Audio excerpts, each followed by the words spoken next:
तर बारामती लोकसभा मतदारसंघामध्ये खासदार सुप्रिया सुळे यांना मोठा धक्का बसलाय। पवार गटाचे जिल्हा परिषद सदस्य प्रवीण माने आज अजित पवार गटामध्ये प्रवेश करणार आहेत। सोनाई ग्रुपचे संचालक दशरथ माने हे देखील अजित पवार गटामध्ये आज जाणार आहेत। त्यामुळे बारामती लोकसभा मतदारसंघात सुप्रिया सुळे यांना हा मोठा धक्का मानला जातोय।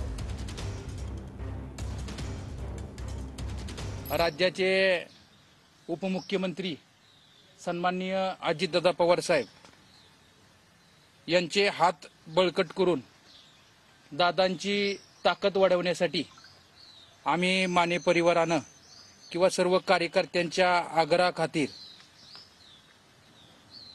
व इंदापूर तालुक्याच्या विकासासाठी सन्माननीय अजितदादांच्या पाठीमागे या ठिकाणी खंबीरपणे उभं राहण्याचा या ठिकाणी निर्णय घेतलेला आहे। तो माझाच कार्यकर्ता आहे, त्याच्यावर प्रवेश करण्याचा प्रश्न येतच नाहीये। आम्ही सगळे मूळ राष्ट्रवादी काँग्रेस पक्षातच आहोत। मूळ राष्ट्रवादीचं चिन्ह पण आणि पक्ष पण निवडणूक आयोगाने क्लिअर निर्णय दिलेला आहे। न्यायालयामध्ये ह्याच्याबद्दलची केस चालू आहे आणि त्याच्यामुळे सगळे कार्यकर्ते आम्ही मिळून मिसळूनच इतके वर्ष काम करत आलेलो आहे।